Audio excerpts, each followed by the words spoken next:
اپنی روح کو پاک رکھنا ہوگا، اپنے خیالات کو پاک رکھنا ہوگا، اپنی نظر کی حفاظت رکھنی ہوگی۔ کیونکہ آئیے سماعت کریے، حضرت عبداللہ ابن عمر رضی اللہ عنہما اپنے گھر کے باہر بیٹھے ہوئے تھے کہ ایک خوبصورت بدفعلی کرانے والے لڑکے پر نظر پڑی، تو آپ دوڑ کر اپنے گھر تشریف لے گئے اور دروازہ بند کر دیا۔ تھوڑی دیر گزری، پوچھا بتاؤ وہ فتنہ چلا گیا یا نہیں گیا؟ حاضرین نے جواب دیا حضور وہ فتنہ چلا گیا ہے۔ تب آپ نے دروازہ کھولا، اپنے گھر سے باہر تشریف لائے، تب آپ نے فرمایا کہ پیارے آقا کریم علیہ السلام کا فرمان ہے کہ ان کی طرف دیکھنا، ان کے پاس بیٹھنا اور گفتگو کرنا فرمایا حرام ہے۔ فرمایا یہ بدفعلی کرتا ہے، اس لیے اس کے پاس بھی نہیں بیٹھنا، اس سے بات بھی نہیں کرنی، اپنی آنکھ کی بھی حفاظت کرنی ہے۔ فرمایا اس لیے میں اپنے گھر میں چلا گیا تھا، کیونکہ ہمارے پیارے نبی صلی اللہ علیہ وسلم نے اس سے ہمیں منع فرمایا ہے۔ تو محترم سامعین و ناظرین، اس واقعہ سے، ساری گفتگو سے ہمیں کیا پتہ چلا کہ ہم اپنے ہاتھوں کی بھی حفاظت کریں، اپنی سوچوں کو بھی طہارت دیں، اپنی آنکھوں کی بھی حفاظت کریں۔ وہ ہمارے امام اعلیٰ حضرت امام احمد رضا خان فاضل بریلوی رحمۃ اللہ علیہ گلی میں جا رہے تھے نا، کہ کچھ عورتیں آ رہی تھیں، تو ہمارے امام نے وہ کپڑا اپنی آنکھوں پہ رکھ لیا۔ لوگوں نے پوچھا حضرت آپ نے یہ کیا کیا؟ فرمایا یہ عورتیں آ رہی تھیں، میں نے اپنی آنکھوں کے اوپر کپڑا ڈال لیا۔ تو کہا اس سے کیا ہوگا؟ فرمایا سب سے پہلے جب نظر پڑتی ہے، پھر نظر پڑنے کے بعد برائی کا ارادہ بنتا ہے۔ فرمایا اس لیے سب سے پہلے اپنی آنکھ کی حفاظت کریں۔ تو اس سے وہ نوجوان لڑکے، وہ لڑکیاں اس پیغام سے سبق حاصل کریں جو 14 فروری کو فحاشی اور عریانی کے نام پر طرح طرح کے گناہوں میں پھنسے نظر آتے ہیں۔ اس لیے محترم والدین سے بھی گزارش ہے، اپنے بچوں پر خاص توجہ دیں۔ وہ صحابی رسول تھے، ان کے بیٹے کسی غلط لوگوں کے پاس جا کر بیٹھ رہے ہو گئے، انہوں نے گھر میں بند کر دیا، گھر میں ان کو بند کر دیا۔ فرمایا تم کہیں نہیں جاؤ گے۔ یعنی اس میں ہمارے لیے درس ہے کہ ہم اپنی اولاد کی اچھی تربیت کریں، برے لوگوں کے پاس نہ بیٹھنے دیں، ان پر خاص توجہ دیں۔ ہمارا بیٹا یا بیٹی موبائل یوز کرتے ہیں تو کیا دیکھتے ہیں؟ ہمیں توجہ کرنی چاہیے، دیکھنا چاہیے۔ ہمارے بچے ٹی وی دیکھتے تو کون سے پروگرام دیکھتے ہیں؟ تو ان ساری چیزوں پر ہمیں خیال رکھنا ہوگا۔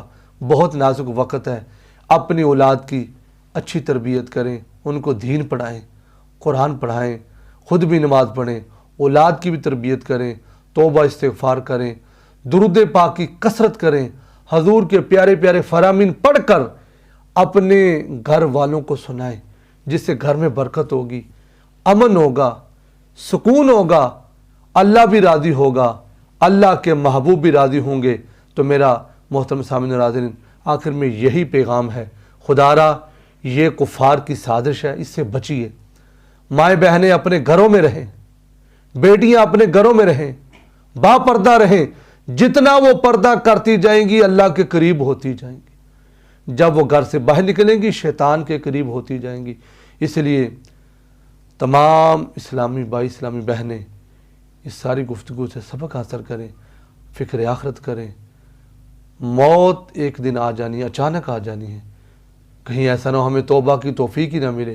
ابھی ہمارے پاس وقت ہے، سانسوں کی مالا چل رہی ہے، آنکھیں بند ہونے سے پہلے ہم سچی توبہ کر لیں۔ اللہ کریم کی پاک بارگاہ میں التجا ہے، اللہ اس وبا سے، اس آفت سے ہم سب کی حفاظت فرمائے، ہر طرح کے گناہ سے بچنے کی توفیق عطا فرمائے۔ قرآن و سنت کے مطابق اللہ ہمیں زندگیاں گزارنے کی توفیق عطا فرمائے، اور اسلام کی بیٹیوں کی عزت و ابرو کی اللہ حفاظت فرمائے۔ اور آخر میں میرا سلام ہے اس بیٹی کو جس نے ہندوؤں کے سامنے اللہ اکبر کی صدائیں بلند کی، دونوں ہاتھوں سے میرا اس بہن کو سیلوٹ ہے، اس بہن کو میرا سلام ہے۔ دل خوش ہو گیا، کاش ساری خواتین اسی طرح پردے کا اہتمام کریں، دلیری کا مظاہرہ کریں، پردہ کریں، سجدہ کائنات کی روح بھی خوش ہو جائے گی۔ اللہ پاک ہمیں عمل کی توفیق عطا فرمائے۔ نئی ویڈیو کے آنے تک، تب تک اپنا بہت سارا خیال رکھیے گا۔ ملتے ہیں پھر ایک نئی ویڈیو کے ساتھ۔ السلام علیکم ورحمۃ اللہ وبرکاتہ۔